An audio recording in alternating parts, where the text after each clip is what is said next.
Hello मेरे प्यारे प्यारे बच्चों, कैसे हो आप लोग। आशा करता हूँ बहुत अच्छे होंगे, शानदार होंगे, ज़बरदस्त होंगे। और आज हम देख लेते हैं बीएससी थर्ड सेमेस्टर बॉटनी का सिलेबस और देख लेते हैं वो कौन कौन से इम्पोर्टेंट टॉपिक हैं जो इस साल एग्ज़ाम पेपर में फंसने वाले हैं।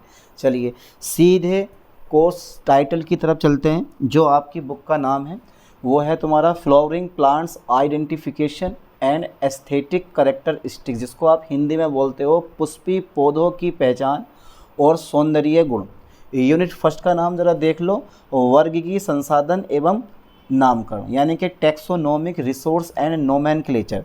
चलिए अब यूनिट फर्स्ट में वो कौन कौन से टॉपिक हैं जो आपको पढ़ने हैं और वो कौन कौन से टॉपिक हैं जो मुझे पढ़ाने हैं। देखो अब टाइम आने वाला है पेपर का भी आपका, क्योंकि पता नहीं चलता 2 महीने 3 महीने बाद कब पेपर आपका हो जाए, ठीक है। लेकिन दिसंबर में आप अंदाज़ा लगाना, दिसंबर में पेपर आपके स्टार्ट होते हैं हर एक यूनिवर्सिटी के और जनवरी तक ख़त्म हो जाते हैं हर एक यूनिवर्सिटी के। चलिए तो सबसे पहले यूनिट फर्स्ट का नाम है टेक्सोनोमिक रिसोर्स एंड नोमेनक्लेचर। पहला ही टॉपिक बहुत बहुत इम्पोर्टेंट है, यानी कि जो ये टॉपिक आप देख रहे हो ना, ये वाला टॉपिक यानी कि कंपाउंड्स ऑफ टेक्सोनोमी, ये पेपर में पूछा जाता है। चाहे एक शॉर्ट में पूछे या एक लॉन्ग में पूछे, आता ज़रूर है कंपाउंड्स ऑफ टेक्सोनोमी। इसमें 3 चीज़ें आपकी आती हैं, एक आइडेंटिफिकेशन और दूसरा नोमेनक्लेचर और तीसरा क्लासिफिकेशन। तीनों के तीनों एग्जाम पेपर में पूछ सकता है, वेरी वेरी इंपॉर्टेंट है। चलिए नेक्स्ट की तरफ बढ़ते हैं। हर्बेनियम कार्य एवं प्रमुख हर्बेरियम। तो जो ये हर्बेरियम है ना, हर्बेरियम तो बिल्कुल नहीं छोड़ना है, ठीक है। हर्बेरियम तो आपको पढ़ के जाना है, ये जो हर्बेरियम आप देख रहे हो, क्योंकि यार यही वो इम्पोर्टेंट टॉपिक है इस चैप्टर का। अगर ये ना आया, यानी कि इस यूनिट में जो टॉपिक आने वाला है एग्ज़ाम पेपर में वो है हर्बेरियम, यानी कि हर्बेरियम, इसके कार्य और प्रमुख हर्बेरियम कौन कौन से, ये सब कुछ एग्ज़ाम पेपर में पूछ सकता है। वेरी वेरी इंपॉर्टेंट क्वेश्चन है। और जब आप पेपर देखोगे ना कि यार हर्बेरियम है या नहीं है, तो एक क्वेश्चन हर्बेरियम का रखा हुआ मिलेगा। शॉर्ट क्वेश्चन में आपसे ये फ्लोरा पूछ सकता है, बॉटनिकल गार्डन पूछ सकता है। Is a very very important question. इसको मैं 10/10 की रेटिंग देने वाला हूँ, क्योंकि यार ये वो टॉपिक है जो एग्ज़ाम पेपर में हर साल रखा हुआ मिलता है। बाकी अभी तो फ़िलहाल सिलेबस बता रहा हूँ क्या क्या आपको पढ़ना है, तो अच्छे से तैयारी करो, कोई भी टॉपिक मत छोड़ना, सभी टॉपिक को अच्छे से पढ़ो। और मैं भी शुरू करने वाला हूँ अब क्लासें आपकी। तो बॉटनिकल गार्डन यानी कि बॉटनिकल गार्डन्स, फ्लोरा, ठीक है, और कीज़, सिंगल एक्सिस की, मल्टी एक्सिस की, मल्टीपल कीज़, आर्टिफिशियल कीज़। तो कीज़ ज़्यादा इंपॉर्टेंट नहीं होता, लेकिन बस ये हर्बेरियम, ठीक है, पढ़ना है अच्छे से, और एक बॉटनिकल गार्डन पढ़ना है और फ्लोरा अच्छे से पढ़ लेना। बाकी हमारा टेक्सोनोमी यानी कि जो कंपोनेंट्स ऑफ टेक्सोनोमी, ये 3-4 टॉपिक हैं इस यूनिट के जो कि एग्ज़ाम पेपर में पूछे जा सकते हैं। वेरी वेरी इंपॉर्टेंट है। चलिए सब पढ़ाने वाला हूँ यार, घबराओ मत।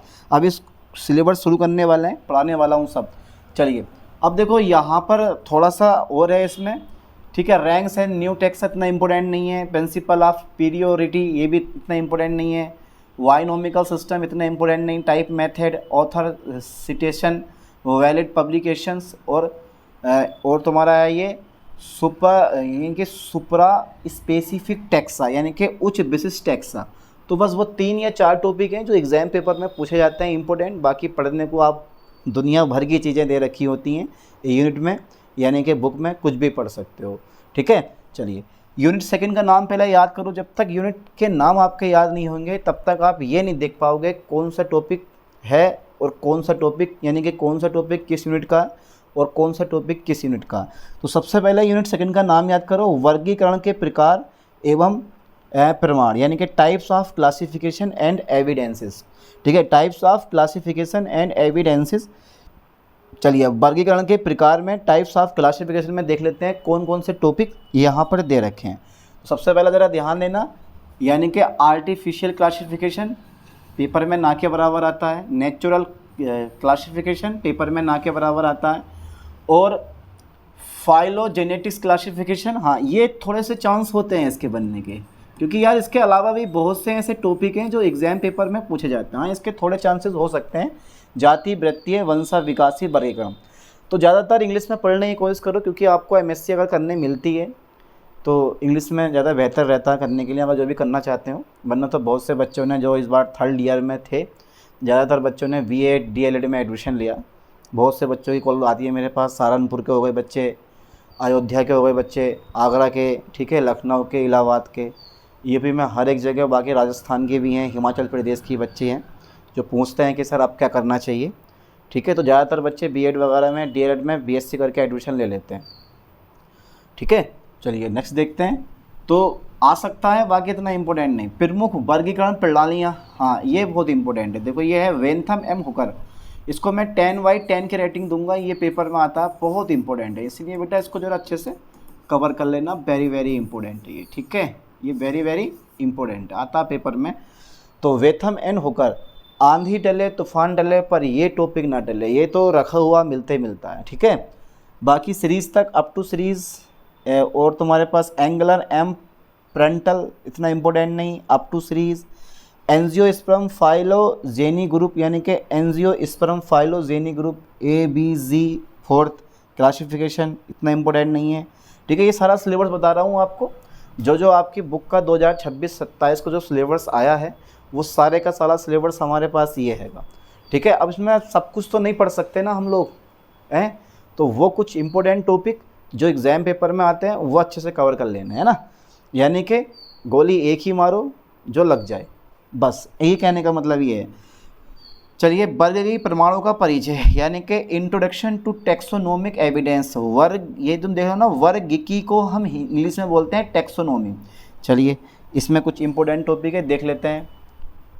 पैलियो, हाँ ये आ जाता है कभी कभी, पैलियोनोलॉजी पूछ लेता है, साइटोलॉजी पूछ लेता है, ये तो भैया कंपटीशन का वेरी वेरी इंपॉर्टेंट क्वेश्चन है। जब मैं कंपटीशन पढ़ाता हूँ तो उसमें जो आता है ना साइटोलॉजी, कोशिकाओं का अध्ययन को कहते हैं साइटोलॉजी, ठीक है। ये बहुत ज़्यादा इंपॉर्टेंट क्वेश्चन है, कंपटीशन की जो तैयारी करते हैं बच्चे उन लोगों के लिए, समझ गए चीज़ को।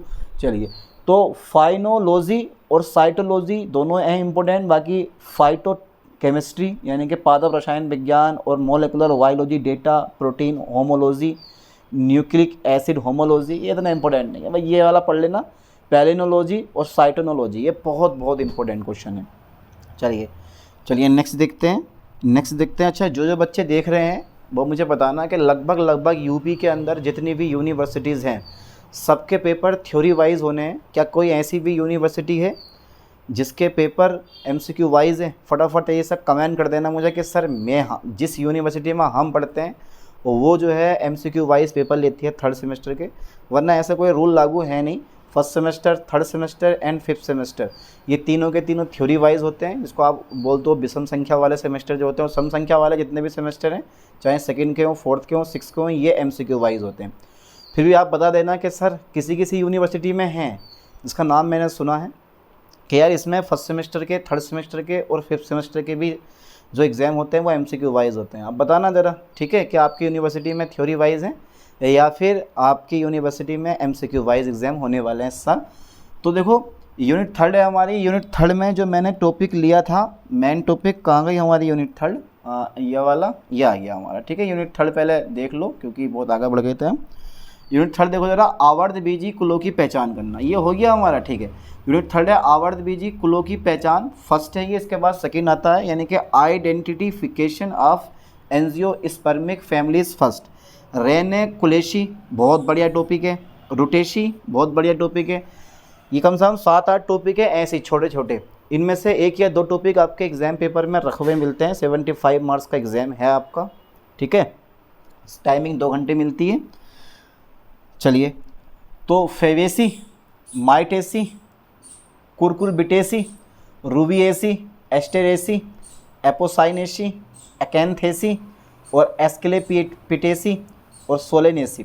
तो भैया जितने भी टॉपिक है ना, ये 11 टॉपिक में से 1-2 टॉपिक एग्ज़ाम पेपर में फंसते हैं, जिसमें से ज़्यादातर जो पूछा जाता है ना वो ये वाला पूछा जाता है। कहाँ गया हमारा, ये वाला पूछा जाता है, ये वाला जो तुम देख रहे हो ना, रेननकुलेसी, ये ज़्यादातर एग्ज़ाम पेपर में पूछा जाता है, और रोटेशी। बाकी तो हमें सब पढ़ना है, ऐसा नहीं कि यार ये रूबिएसी, एस्टेरेसी, एपोसाइनेसी या माइट्रेसी या फेवेसी ये नहीं पढ़ना।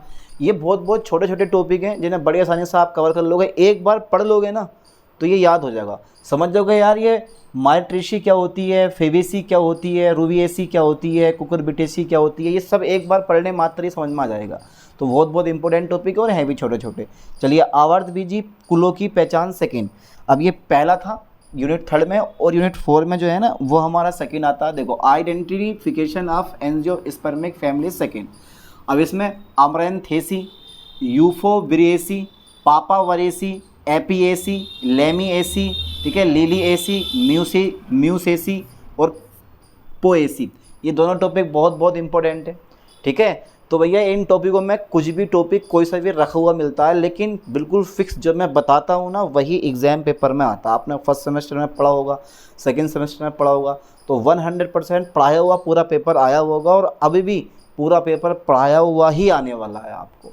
ठीक है, तो म्यूसेसी और पोएसी बहुत बहुत इंपॉर्टेंट टॉपिक है यूनिट 4 के। ठीक है, चलिए, तो इन सारे टॉपिकों को पढ़ना है, बस एक बार देख लेना है, टॉपिक को पढ़ना है और एक बार अच्छे से देख लेना, मतलब देखते देखते पढ़ते पढ़ते जो हो जाएगा आपको याद हो जाएगा ये।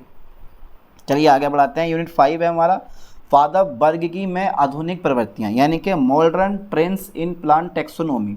जब आपके पास सेमेस्टर 3 है और बॉटनी आपके पास है, ज़्यादातर गर्ल्स के पास बॉटनी होती है, और आजकल तो बॉयज़ भी सब बॉटनी पे डटे पड़े हैं, ला हम भी बॉटनी, जोलॉजी, बॉटनी, जोलॉजी। तो ज़रा ध्यान देना है।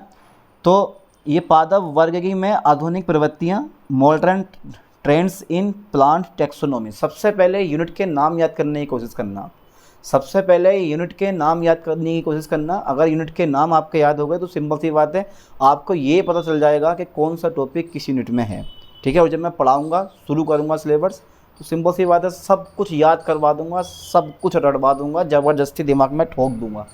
चलिए, तो आगे बढ़ते हैं। तो इसमें जो इम्पोर्टेंट टॉपिक चले, पहले यही देखते हैं, यानी कि ब्रीफ आइडिया ऑफ फेनेटिक्स। ठीक है, यानी कि brief idea on phonetics, biometrics. ठीक है, क्लेडी स्टिक्स, वाह क्या बात है। एक वंशी समूह, मोनोफाइटिक ग्रुप्स, बहुवंशी समूह, पॉलीफाइटिक ग्रुप्स, परावंशी समूह, पैराफाइटिक ग्रुप्स, और पूर्वज लक्षण, प्लेसियोमॉर्फी, और व्युत्पन्न लक्षण, एपोमॉर्फी। ठीक है, बेसिक आइडिया ऑफ फाइलोजेनी। ठीक है, मैथोलॉजी और टैक्सोमेट्रिक्स। अब आपको क्या लग रहा है कि यार इस जो हमारे पास ये यूनिट 4 है, यानी कि हमारी ये यूनिट कौन सी है, 5 है, इस यूनिट 5 में कौन सा टॉपिक इंपॉर्टेंट होगा?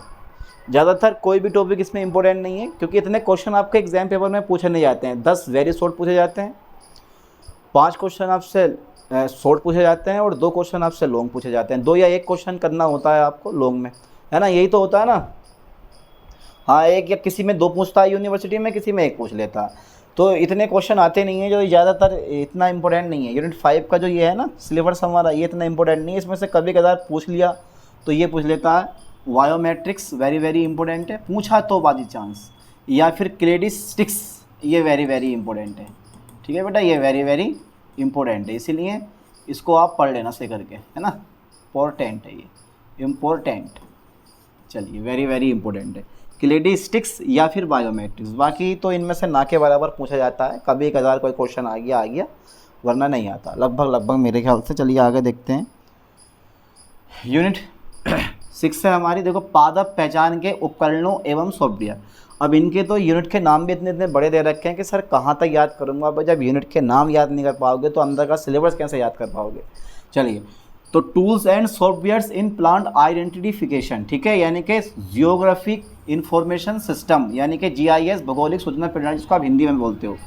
Mapping of patterns, mapping of features, mapping of quantities.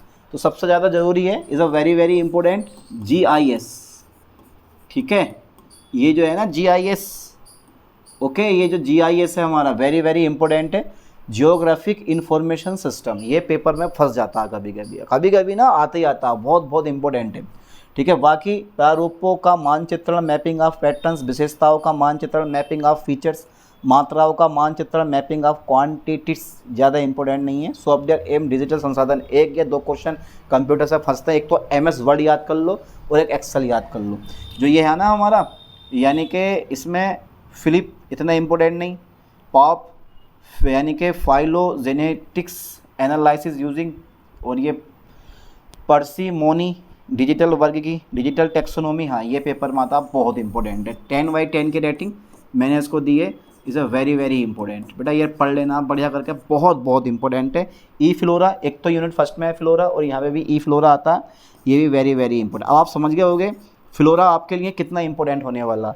एक तो ये डिजिटल टेक्सोनोमी और दूसरा ई फ्लोरा, ये वेरी वेरी इंपॉर्टेंट है, इनको पढ़ लेना ठीक से। और ज़्यादातर इंग्लिश में पढ़ने की कोशिश करना, हिंदी में कम पढ़ने की कोशिश करना। और एग्जाम पेपर में भी जब लिख के आओ तो ज़्यादातर इंग्लिश लिख के आना, हिंदी कम लिख के आना। का, की, के, हुआ, होता है, जहाँ जाता है, खाता पीता, ये थोड़ा बहुत हिंदी में कर देना, बाकी सब लगभग आपको इंग्लिश में लिखना। जैसे ये है डिजिटल वर्ग की, ये ना लिख के आपको इंग्लिश में लिखना है डिजिटल टेक्सोनोमी, ठीक है। जैसे ई फ्लोरा, ये हिंदी में आपको लिख देना, इंग्लिश में ई फ्लोरा।